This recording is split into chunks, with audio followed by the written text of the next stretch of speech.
ಆಗ ಅವನು ಇಲ್ಲಿಂದ ರಿಲೀಸ್ ಆದಮೇಲೆ 1791 3ನೇ ಆಂಗ್ಲೋ ಮೈಸೂರು ಇದ್ದಾಗ ಅದು ರಿಲೀಸ್ ಆಗ್ತದೆ.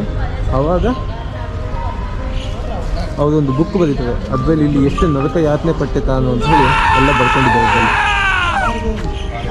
ಆವಾಗ ಎಷ್ಟು ದೊಡ್ಡ ಇತ್ತು ಅಂದರೆ ಸಿಟಿ ಮಾರ್ಕೆಟು, ವಿಕ್ಟೋರಿಯಾ ಹಾಸ್ಪಿಟ್ಲ್ ಇವಾಗಿರೋದು, ಆಮೇಲೆ ಅವೆನ್ಯೂ ರೋಡು, ಇವೆಲ್ಲದೂ ಅದರಲ್ಲೇ ಇತ್ತು. ಬ್ರಿಟಿಷ್ 1791 ಯಾವಾಗ ಈ ಕೋಟೆನ ಅಕ್ವೈರ್ ಮಾಡಿಕೊಂಡ್ರು, ಅದ ನಂತರ ಈ ಕೋಟೆನೆಲ್ಲ ಒಡೆದು ಅವ್ರಿಗೆ ಹೆಂಗೆ ಬೇಕೋ ಹಾಗೆ ಬೆಂಗಳೂರು ವಿಕ್ಟೋರಿಯಾ ಹಾಸ್ಪಿಟ್ಲ್ ರೋಡು, ಆ ಕಡೆ ಅವೆನ್ಯೂ ರೋಡು ಅದನ್ನೆಲ್ಲ ಕಟ್ಟಿದ್ರು. ಅದಾದಮೇಲೆ ಇನ್ನೂ ಸ್ವಲ್ಪ ಕೆಲವೊಂದು ಉಳ್ಕೊಂಡಿತ್ತು. ಇಲ್ಲಿ ಮೇಲ್ಗಡೆ ಹೋಗ್ಲಿಕ್ಕೆಲ್ಲ ಜಾಗ ಇತ್ತು ನಮಗಾಗ.